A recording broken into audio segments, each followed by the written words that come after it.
নমস্কাৰ আপোনালোক সকলোকে পুনৰবাৰ স্বাগতম জনাইছো মজিদ বন্ধুসকল পলকতে চাওক আজি সন্ধিয়াৰ 7টা গুৰুত্বপূৰ্ণ খবৰ প্ৰথমটো খবৰ অসমত পুনৰ বাধ্যতামূলক কৰা হল কোভিড পৰীক্ষা গুৱাহাটীৰ হাস্পতালত আহিলেই কৰিব লাগিব কোভিড পৰীক্ষা এই সন্দৰ্ভত ৰাজ্যৰ স্বাস্থ্য বিভাগৰ জৰুৰী নিৰ্দেশনা অসমত পুনৰ বাধ্যতামূলক কৰা হল কোভিড পৰীক্ষা গুৱাহাটীৰ প্ৰতিখন হাস্পতালত আহিলেই আপুনি কৰিব লাগিব কোভিড পৰীক্ষা গুৱাহাটীৰ চিকিৎসালয়লৈ গলেই ৰোগীৰ কৰা হ'ব কোভিড পৰীক্ষা প্ৰতিখন চিকিৎসালয়ত কোভিড পৰীক্ষা বাধ্যতামূলক কৰা হৈছে ৰাজ্যৰ স্বাস্থ্য বিভাগৰ ফালৰ পৰা জাৰি কৰা হৈছে এই সন্দৰ্ভত কঠোৰ জাননী গুৱাহাটীৰ প্ৰতিখন হাস্পতাললৈ এই সন্দৰ্ভত জাননী জাৰি কৰা হৈছে সৰকাৰি হাসপাতালৰ লগতে ব্যক্তিগত খণ্ডৰ হাসপাতালও কৰিব লাগিব কোভিড পৰীক্ষা অবশ্য লক্ষণ থকা ৰোগীৰহে কোভিড পৰীক্ষা কৰা হ'ব ৰাজ্যৰ স্বাস্থ্য বিভাগে শেহতীয়াকৈ জাৰি কৰিছে এই নিৰ্দেশনা পৰৱৰ্তী খবৰ সাৱধান মাটিৰ দালালসকল এইবাৰ ৰাজ্যৰ পৰা বিচাৰি ধৰা হ'ব মাটিৰ দালালক কোনো কাৰণতে হাৰি যাব নোৱাৰিব মাটিৰ দালাল ফুল একশন মুডত অসম আৰক্ষী এই ঘোষণা কৰিছে অসম আৰক্ষীৰ ডিজিপি জিপি সিঙে কোনো কাৰণতে হাৰি যাব নোৱাৰিব মাটিৰ দালাল বিচাৰি ধৰা হ'ব মাটিৰ দালালক ৰাজ্যৰ প্ৰান্তে চলিছে মাটিৰ দালালৰ বিৰুদ্ধে অভিযান ফুল একশন মুডত অসম আৰক্ষী ডকুমেণ্ট ভেৰিফিকেশ্যনত 2 নম্বৰী হলেই ৰঙা ঘৰৰ আলহী হ'ব এই ঘোষণা অসম আৰক্ষীৰ সঞ্চালক প্ৰধান জিপি সিঙৰ লগতে এপিএসসি কেলেংকাৰী সন্দৰ্ভত ডাঙৰ মন্তব্য কৰে জিপি সিঙে এই সন্দৰ্ভত কয় যে যাৰ বিৰুদ্ধে প্ৰমাণ পোৱা যাব তেওঁলোকৰ বিৰুদ্ধে একশন লোৱা হ'ব পৰৱৰ্তী খবৰ কোকৰাঝাৰ জিলা আৰু সত্ৰ ন্যায়াধীশ আদালতৰ ঐতিহাসিক ৰায়দান এগৰাকী 5 বছৰীয়া শিশুৰ সৈতে কুকাণ্ড কৰা এগৰাকী মাৰ্কছ কুজুৰক যাৱজ্জীৱন কাৰাদণ্ডৰ ৰায়দান আদালতৰ 5 বছৰীয়া শিশুৰ সৈতে ভয়ানক কাণ্ড কৰা মাৰ্কছ কুজুৰক দিলে যাৱজ্জীৱন আৰু 30 বছৰৰ কাৰাদণ্ড কোকৰাঝাৰ বিশেষ আদালতৰ গুৰুত্বপূৰ্ণ ৰায়দান 5 বছৰীয়া শিশুক ধৰ্ষণ কৰি হত্যা কৰিছিল মাৰ্কছ কুজুৰে আৰু 30 বছৰ কাৰাদণ্ড আৰু যাৱজ্জীৱনৰ শাস্তি দিলে আদালতে কোকৰাঝাৰৰ জয়দেৱ কোচৰ বিশেষ আদালতে বিহিছে এই শাস্তি পক্সো ধাৰাৰ অধীনত একেটা গোচৰতে মাৰ্কছ কুজুৰক 30 বছৰৰ কাৰাদণ্ড দিয়া হৈছে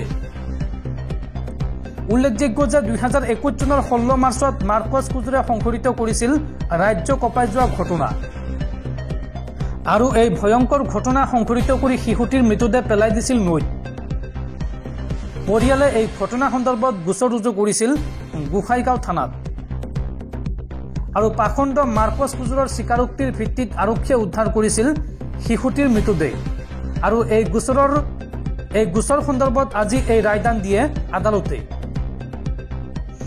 বন্ধুসকল তাৰপিছত 4 নম্বৰ খবৰটো জনোৱাৰ আগতে আপোনালৈ এটা সৰু ৰিকুৱেষ্ট যদি তেওঁলোকে এই ভিডিঅ'ত লাইক কৰা নাই তেন্তে প্লিজ এটা লাইক কৰি দিয়ক আৰু এনেকুৱা ধৰণৰ নতুন ভিডিঅ' পাবলৈ চেনেলটো সাবস্ক্ৰাইব কৰি কাষত থকা বেল আইকনটো প্ৰেছ কৰি ৰাখক পৰৱৰ্তী খবৰ আজিৰে পৰা শিক্ষানুষ্ঠানত অৰ্থাৎ স্কুল কলেজত মুছলমান ছাত্ৰীয়ে পিন্ধিব পাৰিব হিজাবৰ ওপৰত থকা নিষেধাজ্ঞা উঠাই ল'লে কৰ্ণাটক চৰকাৰে আজিৰ পৰা কৰ্ণাটকত নিষিদ্ধ নহয় হিজাব এই সন্দৰ্ভত কৰ্ণাটকৰ মুখ্যমন্ত্ৰীৰ ডাঙৰ ঘোষণা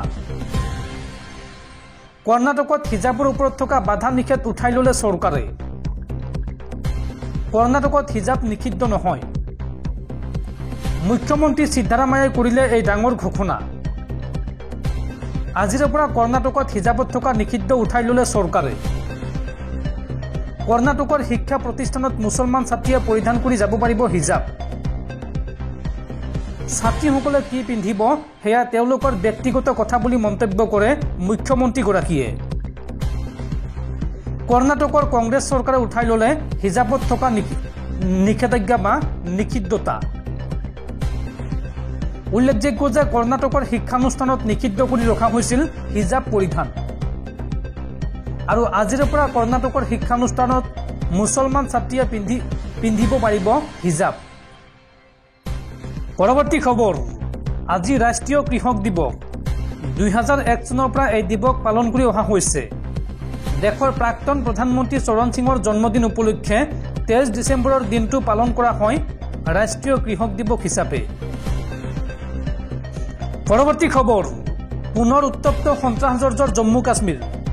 সন্ত্ৰাসবাদীৰ বিৰুদ্ধে চলোৱা সেনাৰ অভিযানত মৃত্যু হৈছে দুগৰাকী স্থানীয় লোকৰ। ঘটনা সন্দৰ্ভত উত্তপ্ত জম্মু কাশ্মীৰ, বন্ধ কৰি দিয়া হৈছে ইণ্টাৰনেট সেৱা। বৃহস্পতিবাৰে সন্ত্ৰাসবাদীৰ আক্ৰমণৰ পৰিপ্ৰেক্ষিতত জম্মু আৰু কাশ্মীৰৰ কিছু অংশত ইণ্টাৰনেট সেৱা কৰ্তন কৰা হৈছে। পঞ্চু আৰু ৰাজৌৰি জিলাৰ সীমান্ত অঞ্চলত সেনাই এই আক্ৰমণকাৰী সন্ত্ৰাসবাদীসকলৰ সন্ধান অব্যাহত ৰখাৰ বাবে এইদৰে ইণ্টাৰনেট সেৱা বন্ধ কৰা হৈছে বুলি জনাইছে যদিও ইণ্টাৰনেট সেৱা কৰ্তন কৰাৰ আঁৰত আছে স্থানীয় লোকৰ প্ৰতিবাদ। উল্লেখযোগ্য যে বৃহস্পতিবাৰে জম্মুৰ পঞ্চু আৰু ৰাজৌৰি জিলাৰ সীমান্তত সেনাৰ দুখনকৈ বাহনত হোৱা আক্ৰমণত 5জনকৈ সৈনিক শ্বহীদ হৈছিল আৰু এই আক্ৰমণৰ দায়িত্ব স্বীকাৰ কৰিছে পাকিস্তানৰ দুৰ্দৰ্শ সন্ত্ৰাসবাদী সংগঠন লস্কৰি তৈবাৰ এটা শাখা পিপলছ এণ্টি ফেচিষ্ট ফ্ৰণ্টে। ইয়াৰ পাছতে এই সন্ত্ৰাসবাদীৰ গোটৰ সন্ধানত গোটেই অঞ্চলজুৰি ভাৰতীয় সেনা, CRPF, ৰাষ্ট্ৰীয় ৰাইফলছ আৰু জম্মু কাশ্মীৰ আৰক্ষীয়ে যৌথভাৱে অভিযান চলাই আছে। পাহাৰ অৰণ্যকে ধৰি কোনো এলেকাক বাদ দিয়া নাই। শুকুৰবাৰৰ দিনটোতে এই অভিযান চলিছিল যদিও সন্ত্ৰাসবাদীৰ কোনো সম্ভেদ পোৱা নাই। শনিবাৰে পুৱাও এই অভিযান অব্যাহত আছে। জানিব পৰা মতে সেনাই এই অভিযানৰ বাবে হেলিকপ্টাৰো ব্যৱহাৰ কৰিছে। এনে অভিযানৰ মাজতে আকৌ 2জন স্থানীয় লোকে ভুলবশতঃ সেনাৰ হাতত মৃত্যু হোৱা বুলি অভিযোগ উত্থাপন হৈছে। ফলত স্থানীয় পঞ্চু আৰু ৰাজৌৰিৰ লোকসকল ক্ষোভিত হৈ পৰিছে। জানিব পৰা মতে বৃহস্পতিবাৰে সন্ত্ৰাসবাদীৰ অভিযানৰ মাজতে সেনা আৰক্ষীয়ে 34জনকৈ গাঁওবাসীক আটক কৰিছিল আৰু তাৰ মাজতে 2জন ব্যক্তি ক্ৰমে 30 বছৰীয়া ৰিয়াজ আহমেদ আৰু 26 বছৰীয়া শওকত হুছেইনৰ সেনাৰ জিম্মাত মৃত্যু হৈছে। ফলত পৰিস্থিতি উত্তপ্ত হৈ পৰিছে আৰু এনে পৰিপ্ৰেক্ষিততেই ইণ্টাৰনেট সেৱা কৰ্তন কৰা হৈছে বুলি জানিব পৰা গৈছে। পৰৱৰ্তী খবৰ, সাৱধান, দেশত পুনৰ আৰম্ভ হৈ গৈছে কোভিডৰ সংহাৰ। বিগত 24 ঘণ্টাত দেশত পুনৰ নতুনকৈ 752জন লোক আক্ৰান্ত হৈছে কোভিড-19ত আৰু কৰোনাত আক্ৰান্ত হৈ বিগত 24 ঘণ্টাত 4জনকৈ লোকৰ মৃত্যু হৈছে। ইতিমধ্যে দেশৰ বহুকেইখন ৰাজ্যত কোভিডৰ দ্ৰুত সংক্ৰমণ আৰম্ভ হৈছে। দেশত ক্ৰমাৎ ভয়াৱহ হৈ পৰিছে কোভিডৰ সংক্ৰমণ। বিগত 24 ঘণ্টাত কোভিডত